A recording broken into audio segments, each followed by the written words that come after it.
Ce matin, nous avons décidé de marquer un arrêt pour parler de la jalousie. Et lorsque nous parlons de la jalousie, nous allons nous poser une question. La jalousie est-elle un facteur de sorcellerie? Jeanne, je commence par vous. Hein. Vous allez faire l'exercice de Bourriot ce matin. Vous allez nous définir les mots durs. Je pense que pour le cas d'espèce, les deux principaux mots, mot M-O-T-S, c'est jalousie. C'est quoi la jalousie? Et c'est quoi la sorcellerie? En fait, pour moi, globalement, la jalousie, c'est déjà l'incapacité de pouvoir être comme l'autre. C'est aussi une envie. Parce que si je suis jalouse de Bernardo, c'est que j'ai une envie et j'ai une admiration dont je ne pourrais jamais exprimer. La sorcellerie, c'est vraiment tout est noir dans la sorcellerie. Je ne suis pas sorcière. Non, personne l'a dit. Mais sorcière. Mais tu peux mettre sorcière, mais ce n'est pas un péché. positive. Hein. Ah, d'accord. Positive. Donc, vous avouez que vous êtes sorcière positive. Oui, je suis une sorcière positive. Ah, d'accord. J'encourage, quand je suis avec un homme, il progresse toujours. Ah bon? Oui. Vous venez de lancer un grand message à certains. Ma messagerie va crépiter tout à l'heure. Moi, je lance mon message à Blériot. Ah bon? D'accord. Dans la sorcellerie, pour moi, tout est noir. Rien n'est évolutif dans la sorcellerie. Surtout quand elle est négative. Vous gardez dans le microphone. Le fait d'être jaloux ou alors jalouse est déjà une préparation à une sorcellerie? À un acte, un mauvais acte. Parce que si je suis jalouse, c'est parce que je suis incapable d'être comme toi. Je n'arriverai jamais d'être comme parfait, comme Blériot, comme Bernardo, comme toute autre personne. Donc je commence à créer une aigreur en moi. Donc pour moi, je pense que la jalousie, en quelque sorte, c'est ça. Très bien. Pierre Blériot, Niemek, dans nos familles, dans nos administrations, dans nos entreprises, nous avons connu des cas de jalousie. Et des cas de jalousie par moment qui se sont soldés par des choses les plus indescriptibles. Est-ce qu'on peut finalement dire que la jalousie, comme quelqu'un disait également, est un sport ou bien un stage pour devenir sorcier? Bon, il faudrait peut-être que nous apportions un peu d'eau au moulin de Jeanne dans la définition. Parce que la jalousie, à l'origine, c'est une émotion. Ensuite, qui prend la forme d'un sentiment. Vous voyez, la jalousie, c'est comme l'amour. C'est-à-dire, quand vous entretenez une émotion pendant longtemps et qu'elle se sédimente, elle devient un sentiment. La différence entre les émotions et les sentiments, c'est que les émotions sont fugaces. Elles arrivent, elles s'en vont. Vous pouvez être en colère sans être colérique. Donc, il y a une partie de la convoitise qui peut être naturelle. C'est-à-dire que il est normal, hein, lorsque vous allez sur un babillard voir les résultats, vous voyez le nom de votre camarade, votre ami, vous ne voyez pas votre nom. Au lieu de voir que c'est vous qui avez échoué, ce n'est pas parce que vous avez échoué qu'il a réussi et vice-versa. Ce n'est pas parce qu'il a réussi que vous avez échoué. Il y a une émotion qui vous traverse. C'est une émotion de convoitise. Maintenant, quand vous la laissez se sédimenter pour devenir un sentiment, vous l'entretenez, elle conduit à un certain type de comportement. Donc la jalousie est un sentiment, finalement. Et les comportements auxquels elle conduit, ce sont des comportements d'agressivité vis-à-vis de la personne ou de la chose qu'on jalouse. Ce sont des comportements, les psychologues parlent de alloplastique. Vous tentez de détruire l'autre chose qui est en face de vous. Parce que vous avez déjà un sentiment. Comme vous essayez de faire du bien à l'être que vous aimez, comme vous vous efforcez tous les jours à manifester de la bonté aux êtres que vous aimez, vous vous efforcez tous les jours à montrer de la méchanceté aux êtres que vous jalousez. Donc, est-ce que c'est un stage préparatoire à la sorcellerie entendu comme le fait de lancer des sorts, des mauvais sorts, des imprécations? Oui, mais à un niveau, en fait, la personne jalouse fait le mal qu'elle peut. Parce que si elle détient des pouvoirs particuliers, elle va en user pour détruire la personne qu'elle jalouse. Si elle ne détient pas des pouvoirs particuliers, elle va se limiter à ce qu'elle peut faire. Il y a des gens parfaits qui vous jalousent, mais qui reconnaissent qu'ils ne peuvent pas vous atteindre.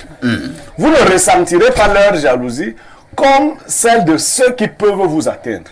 C'est pour cela que je vais sortir en disant quelque chose. Il faut davantage faire attention à la jalousie de ceux qui sont proches de vous. C'est elle qui... Voilà.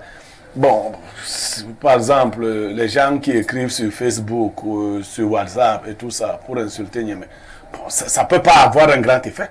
Mais quand vous avez dans votre environnement immédiat quelqu'un qui profère des paroles méchantes à votre endroit, faites attention parce que le sentiment qui a poussé Caïn à tuer son frère Abel est celui qui habite tous les jaloux, c'est-à-dire aller jusqu'à l'extermination de l'être qu'on jalouse.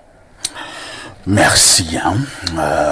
Finalement, Bernardo Basson, la jalousie comme émotion peut-être encore être compréhensive, mais maintenant, la jalousie comme sentiment, qui devient sentiment, c'est cette jalousie qui est très dangereuse.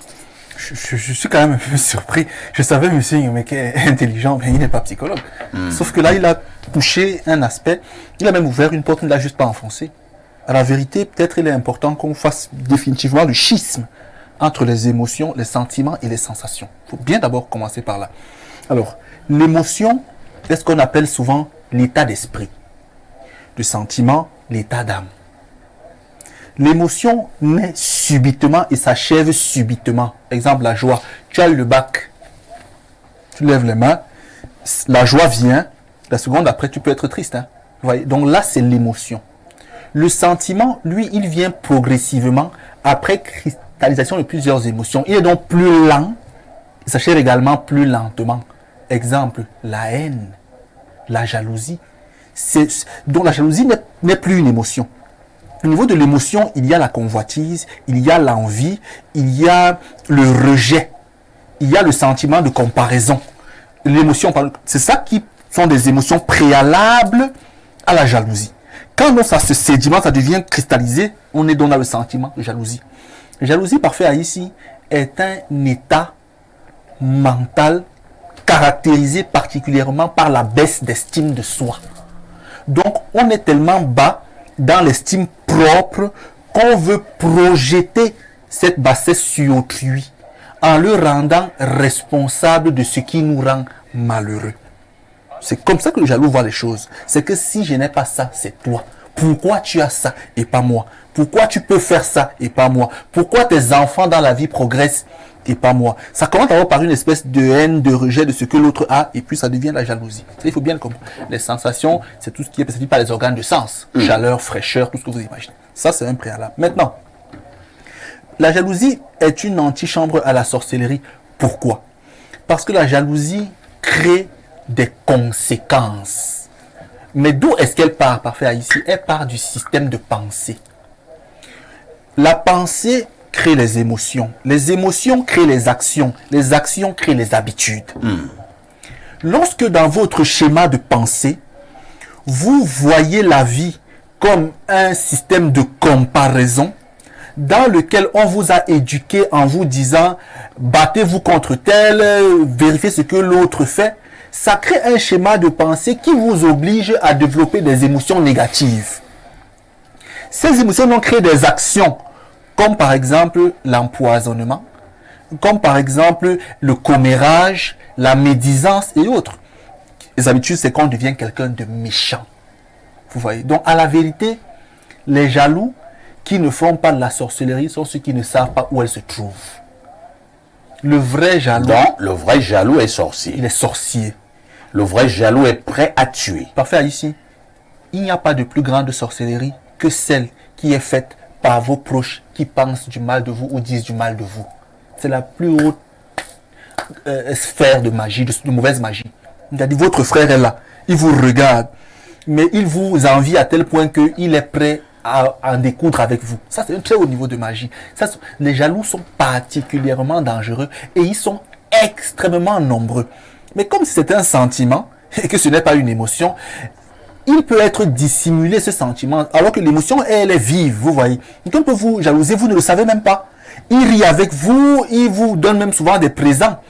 Mais le jour où il a l'opportunité de vous faire tomber, il vous fait tomber, il vous enterre une fois parfait ici. Qu'est-ce que je voulais donc dire pour sortir? Les jaloux, on peut s'éloigner d'eux en vibrant différemment. N'oublions pas, comme l'homme est un grand aimant, il attire à lui ce qu'il est un tout petit peu, ce qu'il a dans sa pensée. Lorsque vous devenez un homme qui vibre haut, qui vibre bien, qui vibre fort, les jaloux autour de vous, vous n'allez pas les combattre, ils partiront tout seuls.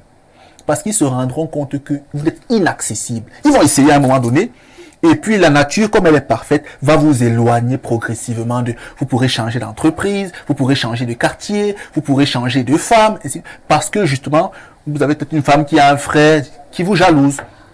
Donc, il faut être suffisamment pur dans le quotidien, dans les habitudes, pour se départir d'eux, parce qu'on ne les connaît jamais. Ils sont particulièrement nombreux. Pierre Blériot Niamek, la bataille contre la jalousie et contre les jaloux est une bataille pour moi très importante. Y a-t-il des astuces pour être au-dessus des jaloux et des jalousies? Oui, il y a une astuce, sauf que en général, nous nous plaignons du mal qui est autour de nous, mais nous ne faisons pas attention à nous-mêmes. Je vous ai dit, pour mettre de l'ordre autour de vous, il faut mettre de l'harmonie à l'intérieur de vous-même. Bernard Basson a évoqué une notion, il est passé rapidement. Nous avons tous ce qu'on appelle des taux de vibration, des taux vibratoires. Est-ce que vous êtes quelqu'un de suffisamment, entre guillemets, pur?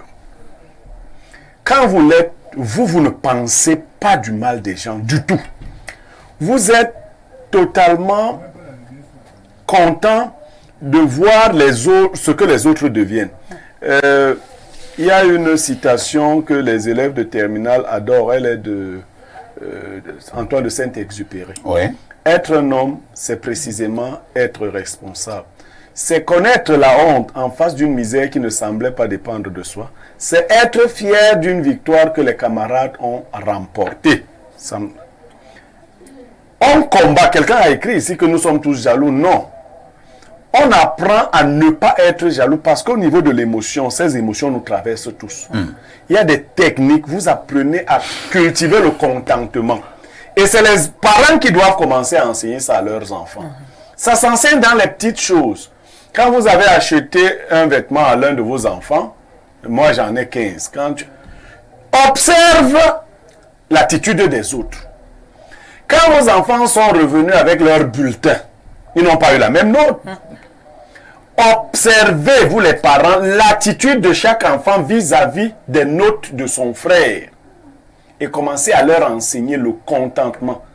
Pas la paresse, pas la fainéantise. Voici ce que tu as. Quand vous servez à manger à vos enfants, observez leur attitude.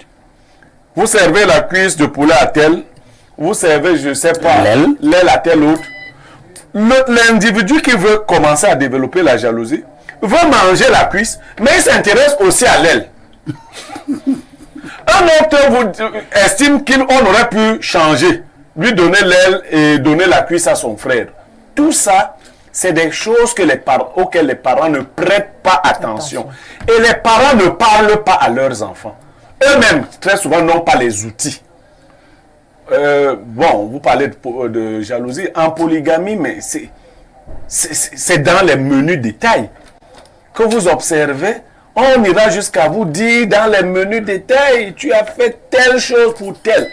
Il faut donc être vigilant et attirer l'attention des gens. Maintenant, il y a un autre côté parfait ici. Quelquefois, c'est les aînés, c'est les chefs qui attisent la jalousie. Ne passez pas le temps à ne féliciter qu'un seul de vos collaborateurs. Non. Vous attirerez sur lui la jalousie des autres. Mais si en même temps également Blériot, ce collaborateur est particulièrement brillant, pourquoi le chef ne doit pas le féliciter? Non, pas fait ici, en privé. Vous pouvez le faire.